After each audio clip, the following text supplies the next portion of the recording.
Assalamualaikum warahmatullahi wabarakatuh. Perkenalkan, nama saya Triwahyu Lestari.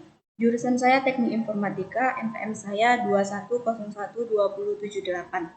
Nah, jadi di sini saya akan mempresentasikan PPT saya yang berjudul Proyek Praktis Arduino untuk IoT atau Internet of Things. Nah, kita masuki di bab 1.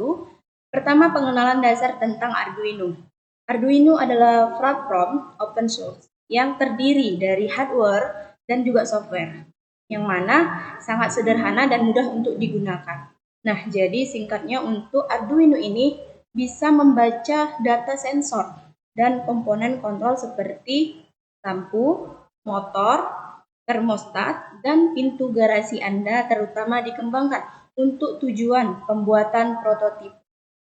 Yang mana juga selanjutnya ada persyaratan dari hardware-nya. Nah, jadi di sini Arduino hadir dalam berbagai model, juga dikenal sebagai board, yang dimana setiap board itu memiliki spesifikasi yang berbeda. Nah, jadi jika tidak dilengkapi dengan fitur yang dicari atau digunakan, maka harus memiliki opsi untuk menambahkan shield yang mendukung fitur-fitur yang telah diperlukan. Nah, jadi Arduino ini shieldnya itu digunakan mirip dengan papan, tapi hanya untuk mendukung fungsi-fungsinya tersebut dengan fungsi tertentu, seperti yang dimana kemampuan untuk terhubung ke jaringan WiFi atau kemampuan untuk mengontrol yang namanya motor servo. Nah, seperti itu. Yang selanjutnya di sini ada persyaratan softwarenya. Tadi kan hardware, sekarang software. Nah, jadi di mana Arduino ini menyediakan juga bahasa C, yang mana program Arduino board juga akan menggunakan Arduino IDE. Nah, jadi untuk menulis kode-kodenya dan menguploadnya ke Arduino board, kalian bisa menginstal Arduino IDE-nya versi terbaru seperti yang ada di menu dashboard yang ada di PPT yang saya jelaskan. Kalian klikkan saja di situ https://www.arduino.cc.n.main.software. Nah, setelah itu untuk IDE-nya di Arduino diinstal pada komputer Anda yang Anda gunakan. Nah, selanjutnya di sini ada gambar 1.3 yang dimana tampilan default Arduino IDE-nya. Nah, yang dimana di sini ada 3 komponen loh Arduino IDE yang dirujuk dalam setiap bab pada buku yang saya review. Nah, jadi dari buku yang saya review menjadi sebuah tampilan PPT seperti ini.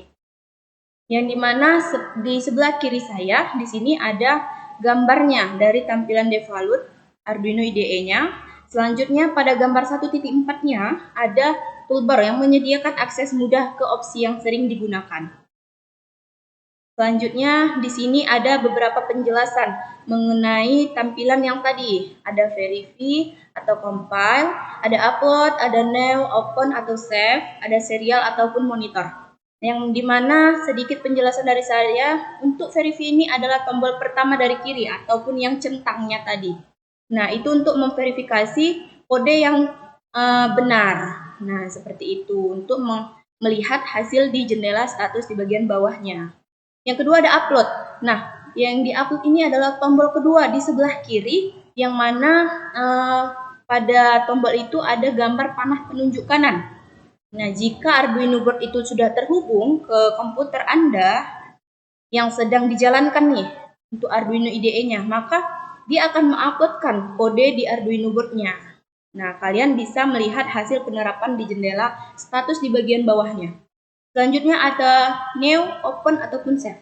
Nah, yang mana 3 tombol ini berikutnya itu seperti namanya, memungkinkan untuk membuka jendela kode baru, membuka file, dan juga untuk save-nya menyimpan kode yang telah dibuka.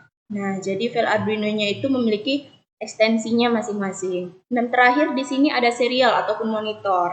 yang dimana tombol terakhir di sebelah kanan memungkinkan untuk membuka jendela serial monitor kalian.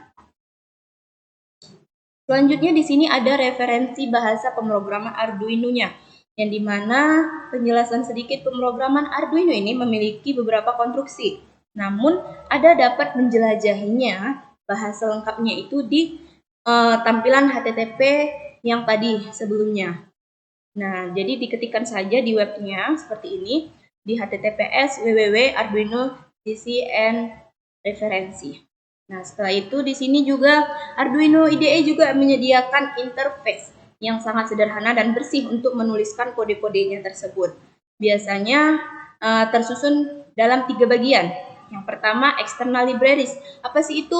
Nah, jadi untuk external libraries-nya di situ termasuk ke semua library yang diperlukan, teman-teman. Nah, yang mana library-nya itu adalah bagian kode yang dikembangkan dan diuji sepenuhnya yang dapat Anda sertakan dan gunakan dalam kode-kodenya Anda yang Anda buat tadi. Misalnya, jika kalian ingin berkomunikasi melalui internet dan menggunakan koneksi Ethernet dan alih-alih menulis semua kode itu dari awal nih. Nah, cukup menyertakan library Ethernet-nya menggunakan input. Seperti itu. Itu yang pertama untuk external libraries-nya. Yang kedua di sini ada konstanta dan variabelnya. Mendefinisikan semua konstantanya yang akan digunakan nih untuk membaca ataupun memanipulasi data-data kita tadi. Yang mana konstantanya tidak bisa berubah atau tidak berubah jika Anda dapati misalnya menggunakan untuk nomor port di papan sekian gitu. Untuk variabel di sini dapat berubah karena untuk membaca dari data sensor tersebut. Selanjutnya ada fungsi, yang dimana fungsi di sini menyediakan implementasi semua bagian fungsi custom dan standarnya. Sebuah fungsi merangkum fungsi tertentu, yang mana disarankan untuk kode yang kita gunakan di dalam fungsi, terutama ingin menggunakan kembali potongan yang tadi untuk menghindari duplikasinya. Selanjutnya di sini ada beberapa contoh kode yang sudah saya susun dari buku yang saya review ataupun dari buku yang sudah saya ambil. Nah, jadi di sini untuk struktur kode yang direkomendasikan itu bisa kalian lihat seperti ini tampilannya. Nah, bisa kalian lihat setelah itu untuk selanjutnya di sini ada penjelasannya dari beberapa listing 1.1 tadi. Ada 3 fungsi. Yang pertama ada setup dan loop. Terserah ke kawan-kawan ingin membaca dari beberapa tampilan tadi bisa untuk melihat penjelasan lebih detailnya di sini. Selanjutnya di sini ada fungsi setup itu untuk apa sih? Fungsi setup itu dipanggil hanya sekali, yang mana dilakukan dalam fungsi ini termasuk inisialisasi monitor serial menggunakan kode serialnya. Contohnya seperti ini yang dalam kurung.